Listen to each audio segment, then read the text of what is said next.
C'est drôle de voir qu'après autant de vie chrétienne, il y en a que ça fait beaucoup plus longtemps que moi. Je regarde André qui est tellement plus vieux que moi. Ça fait tellement longtemps qu'il est chrétien. Il vient 1 ou 2 semaines, il faut bien que je le... qui est encore en amour avec Jésus.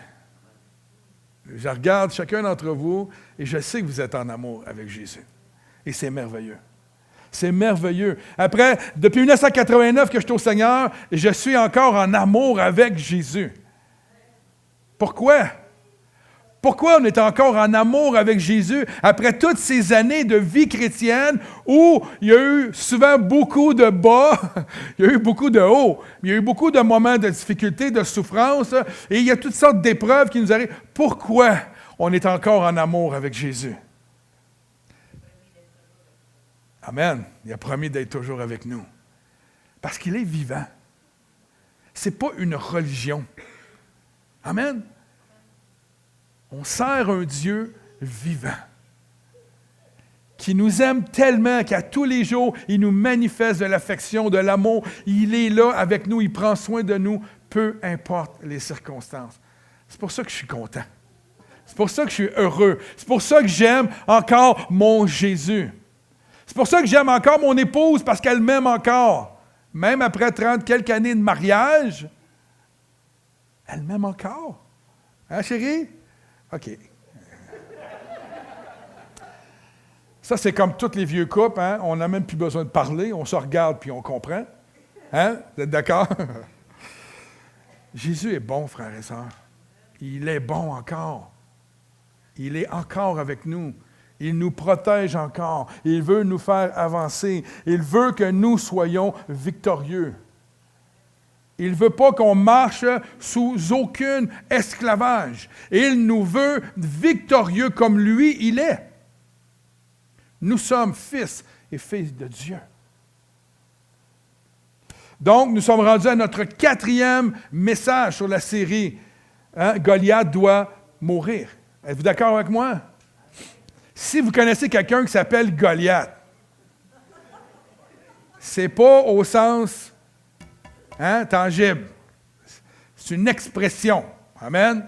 Des Goliaths dans nos vies, nous en avons tous. Des épreuves, moi j'appelle ça un Goliath. Et je trouve ça intéressant, depuis qu'on a commencé la série, quand je jase avec vous, chacun d'entre vous, l'expression vient rapidement. Quand on parle d'une situation difficile, le monde dit le mot Goliath maintenant. Ça veut dire que ça rentre dans la caboche, hein? Ça fait son effet. Goliath doit mourir. Les géants autour de nous, frères et sœurs, sont mortels. Oui, il n'y a aucune épreuve, il n'y a rien dans la vie aujourd'hui qui ne peut résister à Jésus-Christ. OK, là, il faut qu'il y ait des amen à ça. On a vu jusqu'à maintenant 8 points. Ah, attends, avant d'aller aux 8 points, y en a-tu que depuis le début de la série, s'est passé des choses extraordinaires dans vos vies, là? Mais j'en entends parler. Je veux voir vos mains. Ceux qui se passent des affaires dans vos vies par rapport à cette série-là. OK, bon, il y en a 2. OK, il y en a au moins 2 qui ont été touchés. On n'était pas là. Ah! Et pour ceux qui n'ont pas vu toute la série, elle est sur YouTube, en ce moment, sur notre chaîne YouTube. Amen. Donc, on a vu 8 points. Les 3 derniers points la semaine passée, c'était comprendre l'importance du nom de Jésus. C'est crucial. La Bible nous enseigne qu'il est le nom au-dessus de quoi? De tout nom.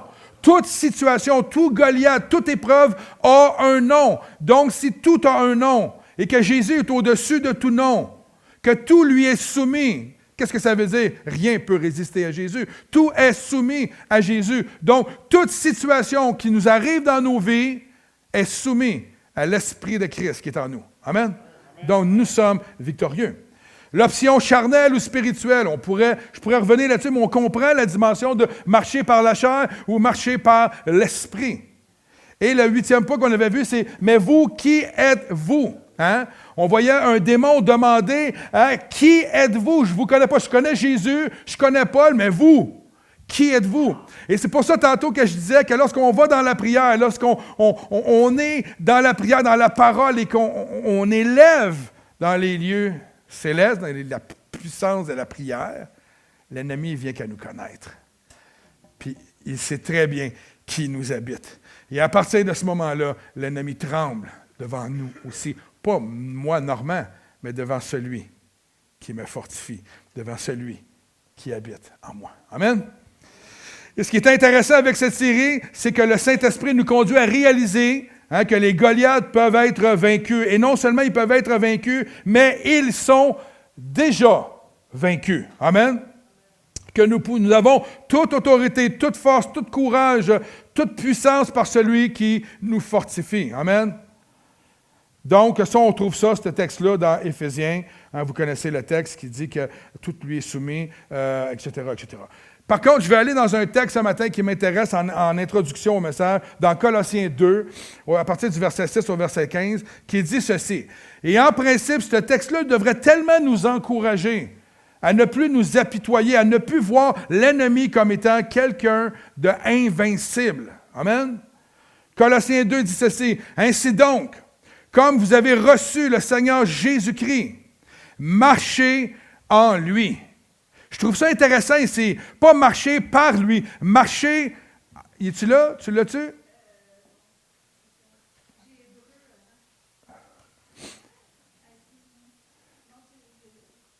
Ah, OK, bon, ben, mets-les pas, puis écoutez, prenez des notes. C'est quoi la prochaine slide, donc? Non, c'est pas supposé être là. L'autre après? C'est encore hébreu. Vas-y, continue. Oui, OK. J'ai laissé le texte de la semaine passée là. Merci, Caro. Championne. Amen. OK, on y va. Êtes-vous prêtes? Ainsi donc, comme vous avez reçu le Seigneur Jésus-Christ, marchez en lui. C'est une grande différence de comprendre ça. Marcher en lui, ça veut dire c'est en sa force, en sa puissance, en sa connaissance, en son autorité.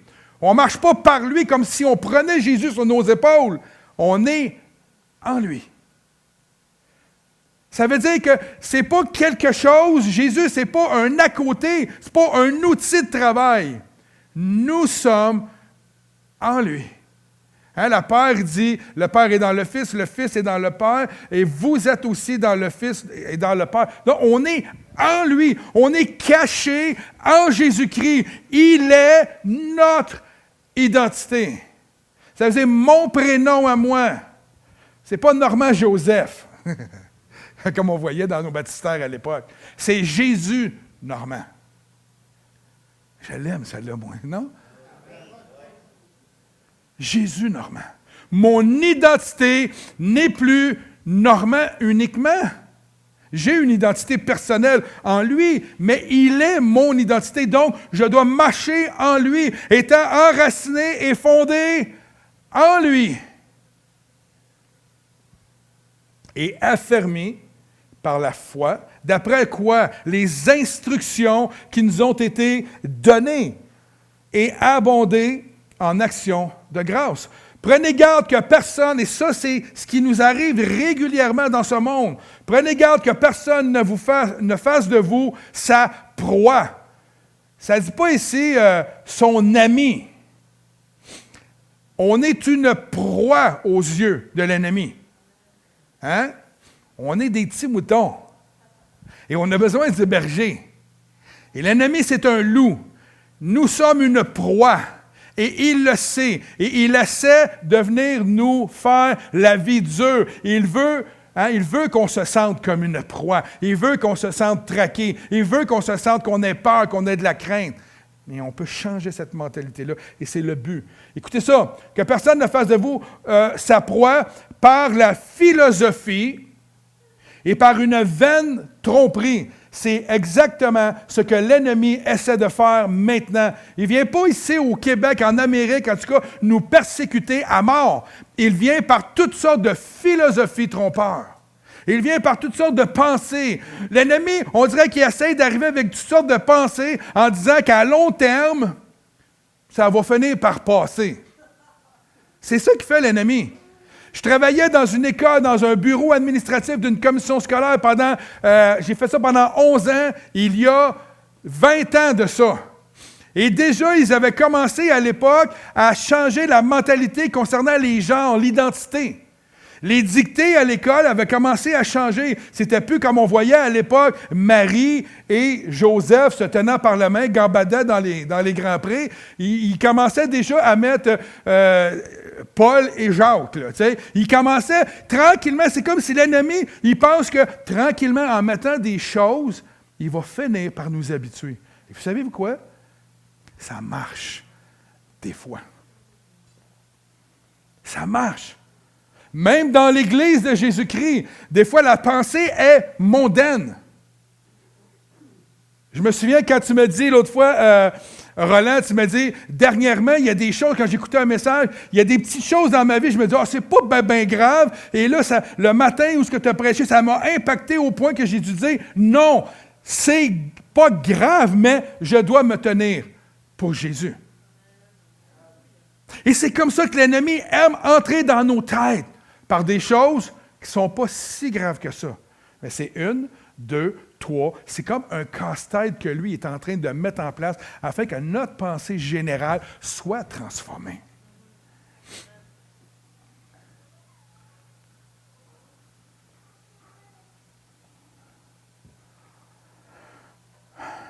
Une vraie tromperie s'appuyant sur quoi? Regardez, la tradition des hommes.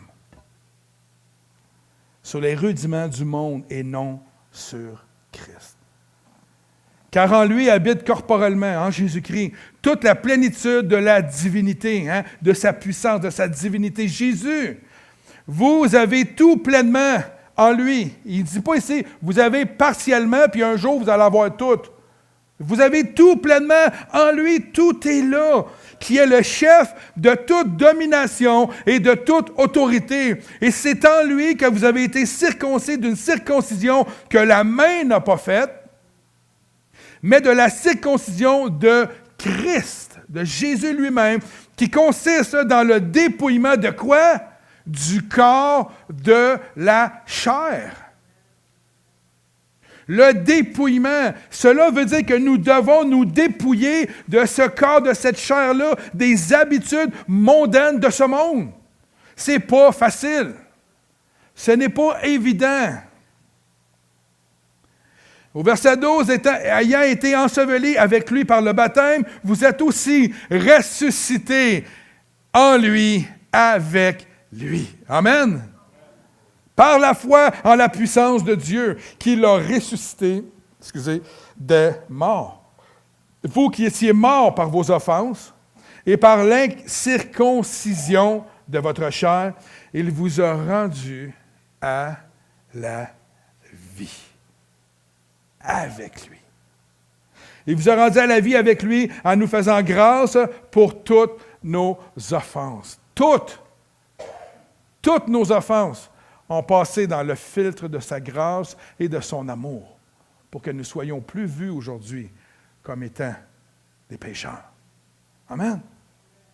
Il a effacé l'acte dont les ordonnances nous condamnaient et qui subsistait contre nous.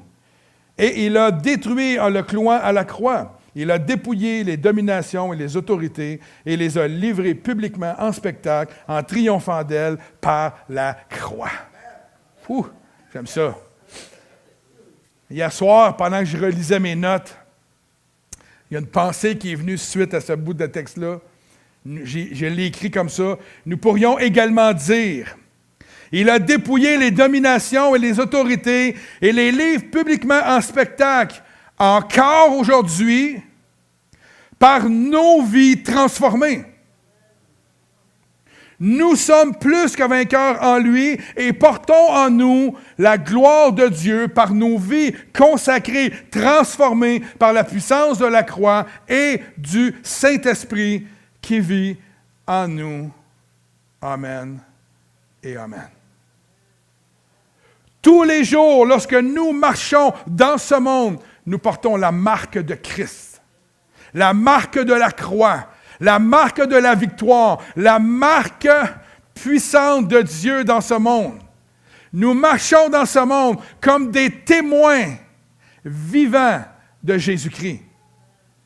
Oui, mais on ne l'a pas vu. Non, on n'a pas besoin de le voir. Il habite en nous. C'est plus une question de témoignage de ce que nos yeux voient, parce qu'on ne l'a pas vu. C'est une question de vie avec nous, de marcher en lui, de vivre avec lui, d'avoir une relation avec lui. Et quand l'Esprit commence à avoir une relation avec nous, c'est lui qui influence nos pensées. Lorsqu'on lui met, on a assez confiance en lui, qu'on met notre confiance en lui en toutes choses, c'est lui qui nous fait penser à sa manière. Il nous fait dire ce qu'il veut qu'on dise. Il nous fait agir comme il veut qu'on agisse. C'est tellement merveilleux. C'est merveilleux. Excusez. Je suis ému ce matin, juste à la pensée que j'ai une relation avec Dieu. C'est pas n'importe quoi. Il y a des gens dans ce monde qui cherchent à atteindre le nirvana, qui cherchent à atteindre les ciels, les ci, les ça. Ils cherchent à atteindre ça par leurs propres efforts. On va sauter debout pendant 2 heures, à un moment donné, ça va cogner, il va arriver de quoi? Non, non. À la différence, c'est que nous, c'est lui qui est venu nous chercher. Savez-vous pourquoi? Parce que ça ne reposera jamais sur nous. On ne pourra jamais se péter, bretter et dire, moi, j'ai trouvé Jésus. Moi, j'ai atteint Jésus. Non, non, tu n'as rien fait, mon champion. Il a donné sa vie pour toi. Il est venu te chercher là où tu étais. Il t'a amené dans son cœur, dans son sein, et tu es maintenant un enfant de Dieu, co-héritier avec lui du royaume de Dieu. Ça n'a aucun rapport avec nous. Et si les chrétiens, nous pouvons marcher en comprenant qu'il n'y a rien dans ce monde qui a rapport avec nous, tout a rapport avec lui, nous allons entièrement dépendre de lui, nous allons entièrement être humiliés devant lui. Hein? On va s'humilier devant lui. On va être continuellement dans un état de majesté devant lui. Et à partir de là, lorsqu'on reconnaît que tout vient de lui, autant la bénédiction que la délivrance de nos ennemis, autant toute chose vient de lui. Si on saisit ça, nous allons marcher dans ce monde victorieux. Nous allons marcher dans ce monde avec une vraie liberté. Nous ne serons plus assujettis à rien. Est-ce qu'il va y avoir des épreuves? Ben oui! C'est sûr. Parce que l'ennemi ne te lâchera jamais. Mais tu es victorieux. Tu marches en lui. Quand l'ennemi s'approche de toi, tu dis, excuse-moi champion, c'est pas moi qui t'attaque, c'est mon Seigneur. Jésus, Normand, Charlebois. Hein? Jésus, Normand, le Christ. Je ne suis pas le Christ, faites attention. Prenez pas, là, sur Internet, allez pas prendre des coupeurs et dire qu'il a dit qu'il était le Christ. Hein? Non.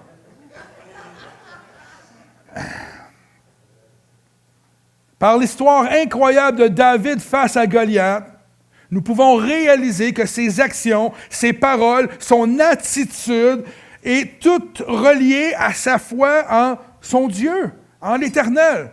Sa confiance, son audace est liée aux expériences victorieuses que Dieu lui a fait vivre, que Dieu l'a rendu triomphant. Ça le dit, hein? C'est lui qui a donné la force de se battre contre l'ours. Je te regarde, j'ai comme un gros nounours.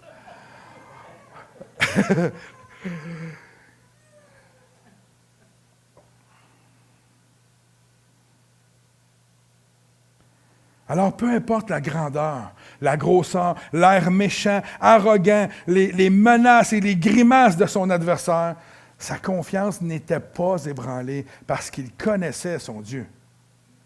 Tu sais, quand tu affrontes des géants dans ta vie avec la puissance de Dieu, quand il y en a un autre qui se présente, qu'est-ce qui arrive? Bah, OK. Un autre de plus qui va manger une volée par mon Dieu. C'est un peu ça l'idée. C'est de même qu'on doit penser. Il ne faut pas arriver devant l'épreuve. Non, non, une autre épreuve. Non, il est encore, on l'a dit, il ne change pas. C'est un des points dans la série. Il est pareil. Il va continuer jusqu'à son retour. Il va continuer jusqu'à la fin dans le cas de chacun d'entre nous. Jamais il ne va nous abandonner. Mais l'ennemi sait que nous, on est faibles. Et que nous, on a tendance à se regarder nous-mêmes, à regarder les circonstances avec des yeux humains, alors que nous marchons en lui. tout cas, c'est ce que nous devons faire. Alors, comme David devant Goliath, ne marchons plus selon ce que nos yeux voient et selon ce que nos émotions puissent ressentir, mais selon ce que nous connaissons de la parole de Dieu, de ce que nous connaissons de nos expériences de vie avec lui. Adoptons une attitude de guerrier de la foi, comme David, et rien dans ce monde ne pourra nous nuire. Rien dans ce monde ne pourra nous nuire. C'est le 9e point de cette série. Rien ne pourra te nuire. Amen. Rien ne pourra te nuire. On devrait faire un mental, le réciter, rien ne pourra. 1 Samuel 17, 48 dit ceci. Ça, c'est la suite de la série où on est rendu. Aussitôt que le Philistin se mit en mouvement, aussitôt que l'ennemi se mit en mouvement pour marcher au-devant de David, regardez David. David eut très, très peur. Il se sauva, il allait se cacher dans les grottes du désert. David courut sur le champ de bataille à la rencontre du Philistin. Wow! Si on se souvient du verset 17, du verset 24 dans le même chapitre, vas-y au verset 24, ça dit ceci, regardez ça. À la vue de cet homme, tout Israël, tous ceux d'Israël, excusez-moi, tout, s'enfuirent devant lui et furent saisis d'une grande crainte. Ça, c'est la réalité. Quand David est arrivé sur le champ de bataille, il a vu une armée comme ça. Une armée qui avait peur. Une armée qui voulait fuir, une armée qui avait la crainte.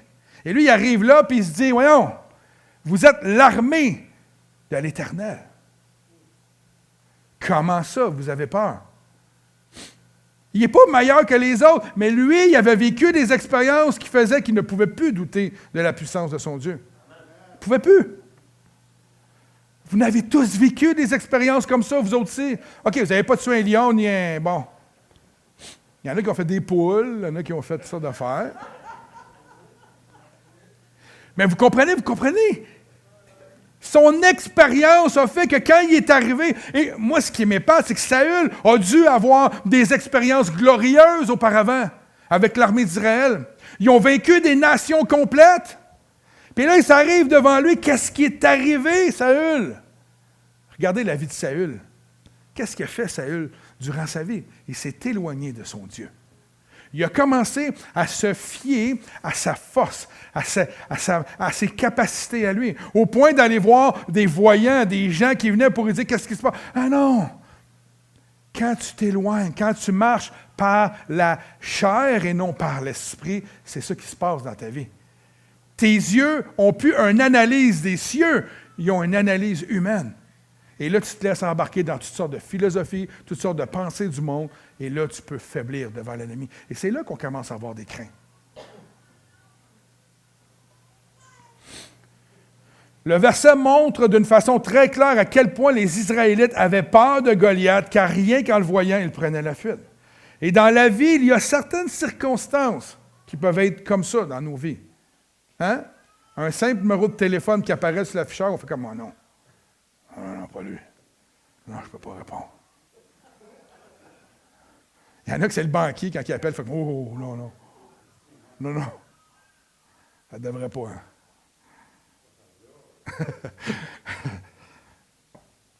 Des fois, ça peut être un frère ou une sœur dans la foi qui appelle. Oh, non, on ne répond pas. On a la crainte parce qu'il est arrivé peut-être une situation pas facile, puis là, on ne répond pas. C'est une forme de fuite. Certains prennent la fuite même jusqu'à quitter leur ville, leur église à cause des pressions exercées par l'ennemi, par l'espèce de pensée que l'ennemi peut mettre dans ta tête, que tu es persécuté au sein de ton église. Parce que c'est sa job, quand vous vous sentiez quelqu'un, un de vos frères ou vos sœurs, fait quelque chose qui vous a déplu ou qui vous a un peu pilé, ça a leur gros orteil. Bien, il va faire que ça monte en épingle et que ça ne se règle pas. C'est la meilleure affaire à faire. Il veut que vous quittiez le corps. Des fois, des choses arrivent par un frère ou une sœur, mais 98% du temps, ce n'est pas intentionnel, frères et sœurs. C'est une perception que l'ennemi dépose en nous pour qu'on s'éloigne du corps. Parce que quand la brebis s'éloigne du troupeau, là, le loup, il est en business. Et là, il va vous isoler pour vous snapper quand ça va être le temps. Un autre point qui a... excusez-moi, pas de suite, je suis rendu trop loin. Face aux géants problèmes, il y a deux sortes de réactions. Soit on tremble pour finalement prendre la fuite, soit on a l'assurance dans le Seigneur en faisant face aux géants. Le verset 48 nous montre comment la vision de David était opposée à celle d'Israël. Hein? Le verset dit qu'aussitôt que le Philistin se mettait en mouvement pour marcher vers David, David, lui, a couru vers lui à sa rencontre. Il a fait face à l'ennemi. Il ne s'est pas enfui, il a fait face à l'ennemi. Remarquez que David ne se dirigeait pas vers Goliath en marchant et en tremblant. Au contraire, il a couru. Il était tellement excité. Yes! C'est mon mot. Énervé, excité. Il était tellement excité d'attraper sa proie au moment où des milliers tremblaient en se cachant. Lui, il en était fier. Au nom de mon Dieu, celui qui s'est moqué de mon Dieu, moi, il fait la peau. Encore une fois, on parle au sens figuré, right? Puis encore une fois, dans les réseaux sociaux, il ne faut pas que quelqu'un prenne ça et dise, regarde, le pasteur de l'Église Emmanuel, il dit qu'il faut tuer les gens, leur couper la tête. Hein? Ça peut arriver. Et si vous entendez quelqu'un dire ça, ton pasteur, il est grave, il est élevé, hein, il veut qu'on coupe des têtes, il dira, yeah, exactement. Non, c'est pas vrai. C'est toi que je m'en viens chercher. Là, il était excité à l'idée de courir. Il s'est empressé. Pour agir comme ça, frères et sœurs, David avait, encore une fois je le dis, une entière confiance en son Dieu. L'avons-nous, nous, cette confiance-là? Sommes-nous capables de faire face à l'ennemi? Ce n'est pas évident. Un autre point qui a attiré mon attention, c'est la nature des paroles qui s'échangeaient entre David et Goliath. Et on le voit dans l'histoire, comment Goliath, hein, il y avait des mots cruels pour le peuple d'Israël, comment il était. Puis pour David, il y en a eu. Chacun se lançait des paroles fortes pour essayer de décourager l'autre. Et le face-à-face entre David et Goliath, on va les voir, ces paroles-là. Regardez bien ça. Au verset 44, ça dit « Viens vers moi ». Ça, c'est Goliath. Il dit ça à David. « Viens vers moi, je donnerai ta chair aux oiseaux du ciel et aux bêtes des champs. » Ce qu'il est en train de dire à David, « Moi, t'écraser comme une sardine. Moi, répandre tes entrailles sur le sol dans le champ, puis les bêtes vont venir te manger. Les oiseaux du ciel vont te manger. » Écoutez, quand le gars mesure 9 pieds, là, pèse 500 livres, là, puis il a l'air d'un... Hein? D'après moi, ça doit être assez impressionnant. Oui, c'est sûr. Mais regardez David, ce qu'il a répondu. On l'a vu déjà 2 fois. Tu marches contre moi avec l'épée, Goliath?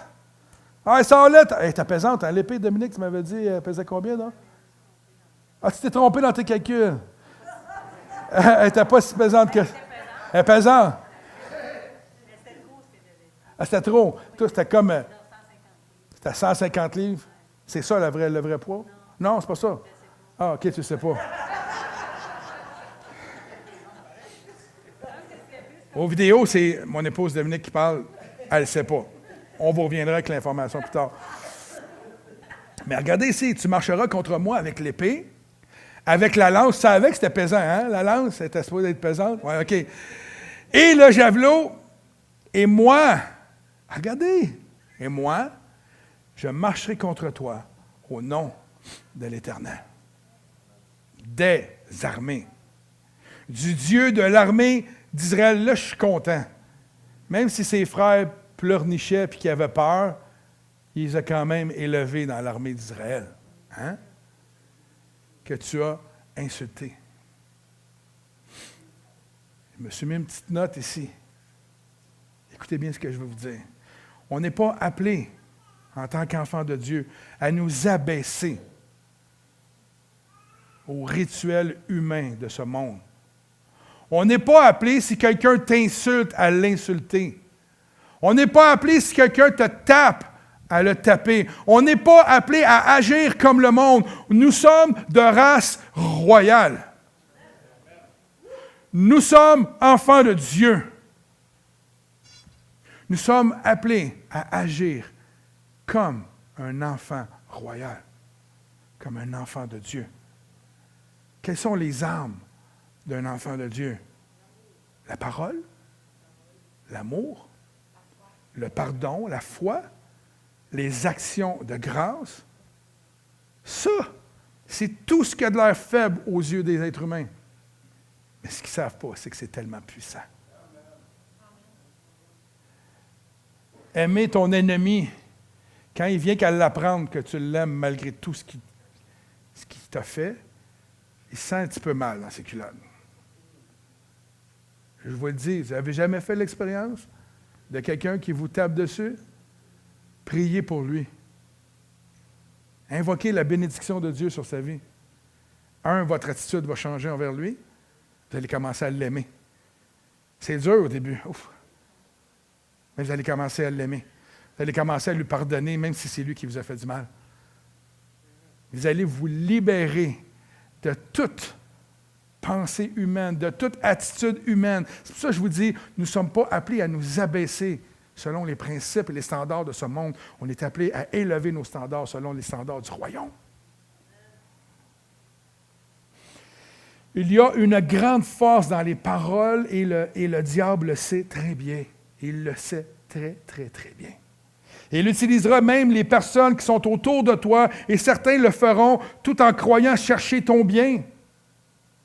Des fois, ce n'est pas des paroles méchantes, c'est des paroles décourageantes, ou des choses, Dieu te met de quoi dans ton cœur, tu es tout rempli de foi, puis là, lui arrive avec une parole qui fait comme « Ah ouais, OK, finalement. » Ils te montreront toutes sortes de dangers au nom du bon sens. Mais il faudra garder à l'esprit que le bon sens n'a rien à voir avec la réalité du monde spirituel dans laquelle on est appelé de vivre. Il y a une différence entre le bon sens humain et la sagesse de Dieu. Si le diable te parle à travers des pensées négatives, en te montrant les risques que ça représente, qui se présentent à toi, parle-lui, toi, en citant les promesses de la parole de Dieu qui prouvent que sa défaite est assurée et que notre position est en Jésus-Christ. Ce n'est pas lui qui va venir décider comment tu dois te sentir. Avez-vous compris celle-là? Ce n'est pas l'ennemi qui doit dicter nos émotions, comment on doit se sentir. Même quand on ne se sent pas bien, même quand tu fais face à la mort, même quand tu fais face à la maladie, tu devrais citer les promesses de Dieu qui parlent de la victoire, qui parlent de la vie, parce que c'est ça ton épée. C'est pas ce que lui dit de ta vie, pas parce que tu as reçu un diagnostic quelconque d'un médecin pour n'importe quoi, que tu dois t'asseoir sur ce diagnostic-là.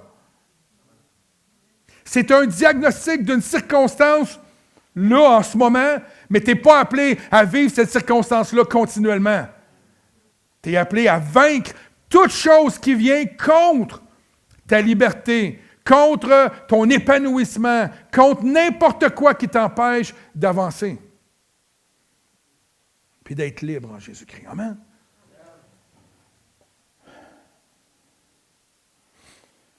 Il faut lui rappeler que nous sommes au-dessus de toute sa puissance, de sa domination et de son autorité, comme c'est écrit dans Éphésiens 1. Le diable doit apprendre de ta bouche que rien ne pourra te nuire. Luc 10, 19 dit ceci, « Voici, je vous ai donné de vous soumettre aux serpents et aux scorpions. » Non, je vous ai donné de marcher sur les serpents et les scorpions et sur toute la puissance de l'ennemi. Je n'ai pas dit un petit peu, toute la puissance de l'ennemi. Et rien ne pourra vous nuire. Apprenez-le par cœur, ce verset-là. Puis à chaque fois qu'il arrive un obstacle qu'il arrive une passe où l'ennemi vient devant nous, on cite ce verset-là. Ma pensée, c'est celle-là, pas ce que toi, tu me suggères. Amen? J'aimerais inviter Joanie ce matin, qui va venir nous raconter un petit peu son témoignage. Amen? Est-ce qu'on peut l'accueillir, s'il vous plaît?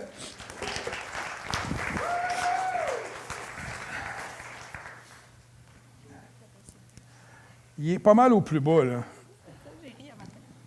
Lui, gars, tu veux revoir lui? Non. Mais je peux te faire des tours, tu sais, si je te fais. Là. Pas une bonne idée. Donc, Joanie, tu vas venir nous parler un petit peu de avant Jésus. Oui. Amen. Oui. Avant Jésus. Hey, je suis grand, tu sais, moi. On va me mettre à ton niveau un petit peu. Oh. Non, mais. Ça, c'est de l'amour. Je suis sympathique, je suis fin. Non, c'est ça, tu m'as écrit cette semaine, tu m'as dit, moi, j'aimerais partager mon témoignage. Oui. Dans le fond, c'est quand Roland a donné son témoignage la semaine dernière, ça m'a ramené au mien, dans le fond, à ce que Dieu a fait dans ma vie. Puis ça m'a vraiment beaucoup touchée. J'étais vraiment émue en me souvenant, dans le fond, de ce que Dieu avait fait dans ma vie. Puis, dans le fond, moi, mon Goliath, mon premier auquel j'ai eu à faire face, c'est élevé dans ma vie quand j'avais 12 ans, quand mes parents se sont séparés. Dans le fond, quand j'avais 12 ans, ma mère m'a assis un soir, un jeudi soir, puis elle me dit demain, on s'en va. Que le lendemain, elle quittait mon père. Fait que le vendredi soir, elle allait venir me chercher à la fin de l'école, puis qu'on partait pour la fin de semaine, là, du moins. Puis mon père n'était pas au courant, dans le fond, c'est juste, elle m'a dit ça, puis demain, on part. Puis là, moi, j'étais là à l'école, tu sais, toute la journée, puis pas capable de me concentrer. Puis dans le fond, c'est ça. Ça a été très rapide, là. Après quelques semaines, nous, on est partis chez mes grands-parents, puis on allait chez mon père une fin de semaine sur 2. Puis ça a été premièrement un choc, mais aussi, ça a vraiment été, à partir de là, plusieurs années de chaos et d'instabilité, dans le fond. Okay. Souvent, les personnes qui sont blessées, ben, c'est eux qui vont blesser des personnes à leur tour. Puis, une séparation, c'est pas facile. Fait que mes parents avaient vraiment beaucoup de difficultés à s'entendre, même quand venait le temps de prendre des décisions, dans le fond, pour moi puis mon frère. Ça se terminait toujours par une chicane. Il n'y en a aucun des deux qui voulait lâcher le morceau ou faire l'autre gagner. Ouais, puis fait que c'est mon frère puis moi qui écopaient en bout de ligne. On a beaucoup aussi servi de messagers. Fait que là, quand ils savaient, eux, ça leur tentait pas de se chicaner. Fait que appelle ta mère pour dire que c'est pas moi en fin de semaine qui va te chercher. Fait que là, ou appelle ton père. Là, moi, avant chaque appel, là, j'étais stressée parce que je savais que j'allais dire quelque chose qui allait pas faire son affaire. Puis là, je répète un autre message qui allait pas faire l'affaire. Puis donc, en bout de ligne, c'était vraiment beaucoup, mon frère et moi, qui absorbaient toute cette... Les répercussions étaient sur vous. Oui, vraiment beaucoup, autant au niveau émotionnel que même des fois, ça venait toucher nos besoins aussi. Une fin de semaine, se ramasser pas de vêtements pour la fin de semaine parce que ni un ni l'autre veut laisser l'autre gagner parce que selon lui, c'est pas son tour, puis des choses comme ça. Mais c'est vraiment plus ma relation avec ma mère qui a été... qui a écopé beaucoup. Premièrement, parce que c'est elle qui avait quitté mon père, fait que j'y en voulais à elle. On a beaucoup déménagé avec elle, on vivait avec elle, fait qu'on a vécu beaucoup d'instabilité. Puis elle a eu, dans le temps que je vivais avec elle, elle a eu 2 conjoints différents, puis il était pas fin, là. Mon frère, c'était un petit gars turbulent, fait que oui, il causait des fois des conflits, mais... il insultait mon frère, il insultait mon père, puis ça passait pas. Non, c'est ça. Donc, les 2 conjoints qu'elle a eus, il y en a un, il allait beaucoup dans les bars. Des fois, il fallait qu'elle vienne nous réveiller la nuit parce qu'il fallait aller le chercher, des choses comme ça. Puis, on n'avait pas tant de qualité avec elle. Versus mon père, c'est sûr aussi, il nous voyait juste une fin de semaine sur 2. Fait que, il prenait le temps, il passait du temps avec nous. Puis, dans le fond, à l'âge adulte, j'ai réalisé que moi, mon langage d'amour, c'est le temps de qualité. Fait qu'en plus de vivre toute cette instabilité-là puis ce chaos-là, je sentais que ma mère ne m'aimait pas parce qu'elle ne prenait pas de temps avec nous. Puis, je sentais pas toujours qu'on était priorisés dans ses décisions. C'est comme elle avait un nouveau chum, fait que là, nous, je trouvais qu'on passait un peu à côté. Puis, rendue à l'adolescence, là, j'étais plus timide comme j'étais enfant. Fait que je répondais beaucoup. Il n'y avait pas une soirée que ça finissait pas en cris ou en larmes là, avec ma mère. Puis, maintenant, je repense à certaines choses, puis c'était tellement banal, mais il y avait tellement d'accumulation. Puis bon, adolescent, hein, tout le monde est contre nous, tout le monde nous en veut, personne ne nous comprend. Fait que ça a vraiment été... je me chicanais vraiment beaucoup avec ma mère. J'avais plus aucune confiance en elle, même j'avais pas de respect pour elle non plus. Tu sais, comment je pouvais parler d'elle, ou des choses qu'elle vivait, j'avais aucune compassion. Moi, dans ma tête, tu sais, ma mère, j'avais 13 ans, je rêvais, je mettais mes affaires dans un sac à poubelle puis je m'en allais. Là, tu sais, j'avais hâte de quitter la maison. Puis quand j'avais 17 ans, dans le fond, c'est là que j'ai connu le Seigneur. On faisait la garde partagée avec mes 2 parents. Puis mon frère puis mon père avaient commencé à fréquenter l'Église ici. Puis là, je voyais des changements beaucoup dans mon frère, là, que c'est ça, il était plus turbulent et tout. Puis là, depuis qu'il commençait à l'Église, tu sais, je voyais qu'il y avait des changements. Puis il m'avait invité à la jeunesse. Fait que je me suis dit, pour l'encourager, tu sais, je vais y aller. Je suis encore ici aujourd'hui. Le Seigneur, il est wise, hein? Oui, exact. Parce qu'à tous les dimanches, mon frère me demandait, viens-tu à l'église avec nous dimanche? Puis là, j'étais comme, à tous les samedis, je veux dire, puis là, est-ce que tu vas venir dimanche? Puis là, je dis, si je suis debout, tu sais, je vais y aller. Puis là, je les entendais le matin se préparer, puis je restais couchée. J'attendais qu'ils partent pour me lever. Donc, il a utilisé une autre porte, là, le Seigneur, pour m'apporter à l'église. Puis, très rapidement, après avoir donné ma vie au Seigneur, je me suis rendu compte que toute la colère, toute la rancune que je traînais, je pouvais là, te faire une liste de tout ce que ma mère avait dit, ce qu'elle avait fait, depuis les 5 dernières années, je pouvais te faire une liste. Là. Puis là, tout d'un coup, je me suis rendu compte, ça, je le traînais plus avec moi. J'avais toujours... Ça, tu veux dire, quand la colère, oui. Quand j'ai donné ma vie au Seigneur, une journée, je me suis rendu compte que j'avais plus toute cette colère-là, toute cette rancune-là. J'avais pas une meilleure relation avec ma mère. J'y en voulais encore. Je l'avais pas pardonné. On se chicanait encore. Mais je traînais plus ce poids-là. OK. Le fardeau, la exact, colère, puis tout ça. Ça a vraiment été la première libération. Il a pris ton fardeau. Exactement, oui. Sans que tu le demandes, dans le fond. Sans que je le demande. Okay. C'est vraiment une journée, je m'en suis rendu compte. Wow, OK, c'est parti. J'étais plus légère, plus paisible, un petit peu... la situation à la maison, c'était encore difficile. Autant la semaine chez ma mère que la semaine chez mon père. Eux, ils chicanaient. C'est là que j'avais donné ma vie au Seigneur. Parce que quand mes parents sont séparés, moi, j'étais comme, moi, je veux pas me marier dans la vie, tu sais. Puis là, quand j'ai donné ma vie au Seigneur, tranquillement, pas vite, tu sais, l'idée a recommencé à faire face. Puis je me disais, mais ça va être le bordel à mon mariage. Ils sont pas capables d'être dans la même pièce. Tu sais, je pensais à mon futur, à des moments en famille. Puis je me disais, ça va être impossible. Tu sais, je pourrais jamais avoir une vie de famille normale. Tu sais, ça a vraiment été ça. L'ennemi, il voulait me faire croire que j'aurais jamais une paix, puis que ma famille, ce serait toujours un chaos.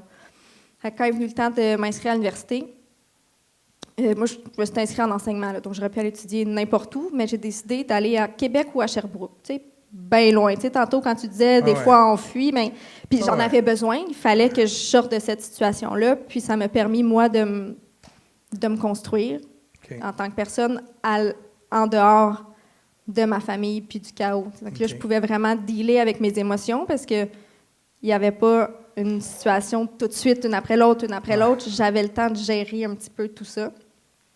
Mais c'était vraiment difficile parce que c'est là que, l'autre fois, on parlait d'anxiété. Puis c'est là vraiment que ça a commencé plus à se montrer là, dans ma vie. Parce que quand je revenais à Joliette les fins de semaine, quand on pognait la sortie, mettons pour la Valtrie, là, en revenant de Montréal, je le sentais tout de suite. Là. C'était lourd. Là. J'avais de la misère à respirer. C'était physique, là, vraiment. Puis ça pouvait me prendre 1 semaine et demie ou 2 quand je revenais à Sherbrooke pour m'en remettre de l'émotion de la fin de semaine. Ouais, ma première année, ça a été très, très difficile, ma première année d'université.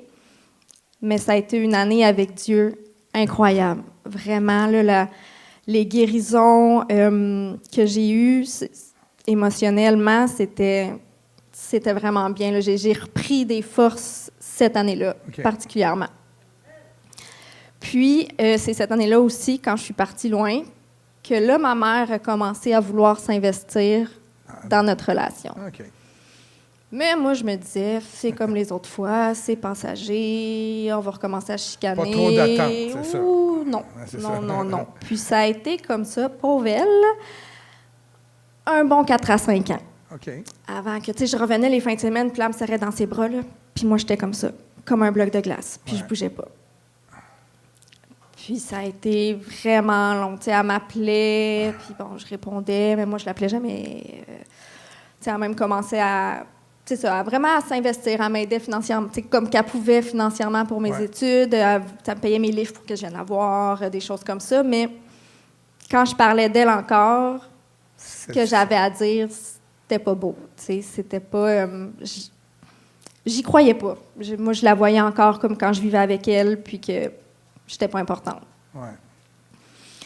Puis là, je suis revenue ici à Joliette, ce qui, je croyais jamais qu'elle arrivait. Quand je suis partie à Sherbrooke, moi, je me suis dit, je reviens jamais là, il faut que je reste loin.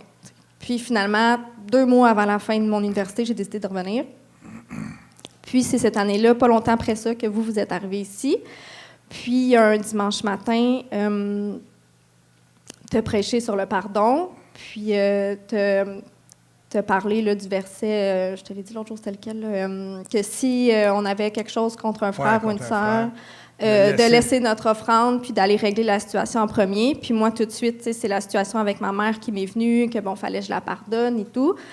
Puis pendant que j'examinais mon cœur, le Seigneur me dit, toi aussi, il faut que tu lui demandes pardon. Parce que ces 5 dernières années-là, je l'avais rejetée. J'étais tellement impatiente envers elle. J'avais aucune tolérance. La moindre petite affaire, je réagissais tout de suite, tout de suite, tout de suite.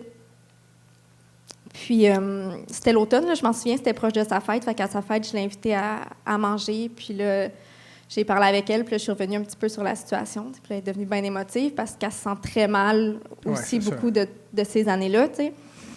Puis là, en fait, là, c'est ça. Puis c'est moi, en bout de ligne, au lieu de lui dire « je te pardonne », bien, c'est moi, en bout de ligne, qui lui a demandé pardon pour mon manque de pardon, puis que ça a été si long que ça avant de la pardonner. Amen. Puis, dans le fond, aujourd'hui, c'est ça, j'ai une super de belle relation avec ma mère. On s'appelle plusieurs fois par semaine. On a fait un voyage de 10 jours ensemble, juste moi puis ma mère. Tu m'aurais dit ça il y a 10 ans, je t'aurais pas cru. Là. J'avais de la misère à passer 40 minutes avec. Là. Il n'était pas question, je passe une nuit chez eux. Là. Puis j'ai passé 10 jours seule avec ma mère. C'était merveilleux. On a eu du plaisir. Même pas un mini accrochage de rien. C'était parfait. Pour ce qui est de mes parents, maintenant, ils sont capables de se parler. Pour nos fêtes, on se réunit avec mes 2 parents ensemble. Même mon père puis le conjoint de ma mère, ils font des blagues, ils ont du plaisir ensemble.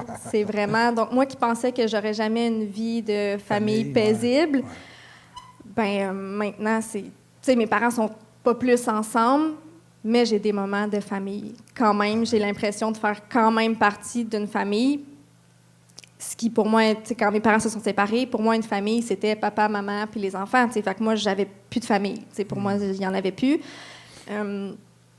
J'ai été chanceuse. Là, le Seigneur m'a beaucoup protégée par différentes choses durant ces années-là. Moi, j'ai projeté mon besoin d'avoir une famille, dans le fond, sur ma tante Marcella puis mon oncle Christian qui sont là, que c'est les parents Histoire d'eau. Fait que pour moi, ben là, c'était eux ma famille, c'était eux mon chez-moi. On déménageait tellement souvent que moi, j'avais pas de chez-moi. Ben, quand j'avais besoin d'être en famille ou de me sentir à la maison, ben j'avais eux. Même chose, j'ai toujours eu des bons amis. Le Seigneur m'a vraiment protégée tout le long de mon secondaire. J'aurais pu virer tout croche, mais j'ai vraiment eu des bonnes personnes qui m'ont soutenue. Puis ben, quand j'ai rencontré le Seigneur, c'est vraiment là qu'après ça, tout a chamboulé puis que ça a fait la grosse différence. Là. Amen. Moi, ce que je retiens, c'est que sans que tu aies rien demandé, Dieu a enlevé un fardeau sur tes épaules. Oui. Puis après ça, il y a eu un cheminement. C'est pas tout le temps instantané avec le Seigneur. J'avais un processus à faire quand même. Mon épouse, elle a eu un processus, puis elle était jalouse de moi que ça avait été instantané. Elle pense que j'étais un favori du Seigneur, mais bon, bref. Mais c'est ça que j'aime de ton témoignage, parce que ce que toi, tu vis, beaucoup l'ont vécu. On vient beaucoup de familles divorcées. Des familles reconstituées, des familles dysfonctionnelles. Il y en a beaucoup des enfants qui se sentent comme tu t'es senti, comme étant plus important. La mère a brisé le noyau familial, etc. Donc, effectivement, et c'est pas... je te trouvais ça intéressant d'avoir comme témoignage pour montrer au monde que le pardon, dans ton cas, tu l'as dit tantôt, j'ai pas attendu qu'elle me demande pardon. J'ai fait, moi, le processus de demander pardon. Et souvent, on attend le pardon de quelqu'un. Mais le fait de ne pas lui pardonner, on est aussi dans l'offense. Exactement. J'étais coupable, en bout de ligne, moi aussi, de ne pas l'avoir pardonné. Exactement. C'est ça que Dieu m'avait montré. Parce que la parole, quand la parole nous demande de pardonner, ça veut dire que c'est notre responsabilité de le faire. Donc, si on retient le pardon ou si on retient notre colère, donc on va un peu à l'encontre de ce que les Écritures disent. Donc, merci, Joanie. C'est intéressant. Puis je sais que depuis une couple d'années, pas une couple d'années, depuis la naissance de ton garçon, puis de ton magnifique homme aussi avec qui tu es, ça va beaucoup mieux avec ton angoisse, puis que tu n'as plus. Non, exactement. Oui, c'est ça. J'avais pas focusé là-dessus aujourd'hui, mais on en a parlé un petit peu l'autre jour. Dans le fond, comme je disais, c'est ça, plus vers l'université, j'ai commencé à avoir des signes d'anxiété. Puis, en 2018, j'ai eu un premier arrêt de travail pour dépression, anxiété. J'en ai eu un autre en 2020. Puis j'étais paralysée. Là, des journées, j'étais pas capable de sortir de mon lit. Puis depuis que je suis tombée enceinte, en fait, c'était tout de suite à la fin de mon deuxième arrêt de travail. J'ai pas eu une seule fois de l'anxiété. Puis on s'entend que la maternité, c'est stressant pour une première fois, surtout. Puis aucun... Tu sais, des petits stress normaux, mais pas d'anxiété. 0, 0, 0. Ouais. Est-ce qu'on peut remercier... Merci.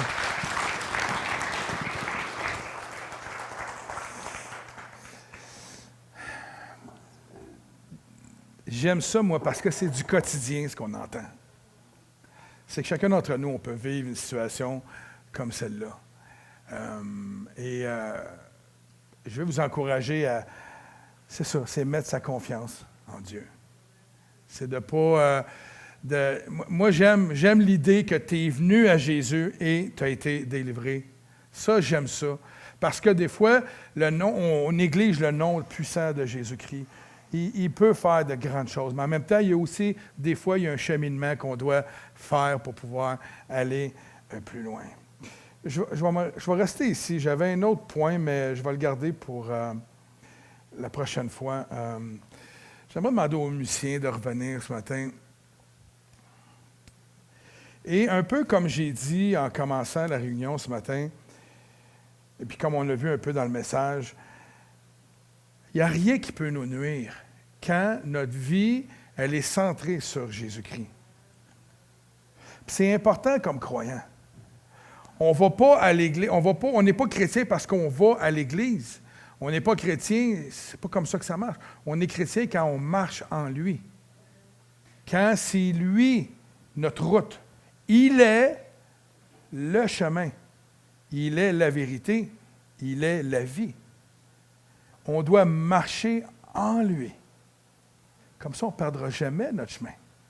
Si on décide de marcher à l'extérieur de cette route-là, il se peut qu'on s'éloigne de la vérité. Il est la vérité. Ça se peut qu'on s'éloigne de la vie. Il est la vie. Donc, il est le chemin, la vérité et la vie. Ce n'est pas seulement pour ceux qui ne connaissent pas Jésus-Christ, parce qu'on l'utilise tout le temps dans cet objectif-là, c'est pour ta vie de tous les jours. Donc, marcher en lui, c'est que tu marches dans le chemin qui conduit à la vérité et qui te donne la vie.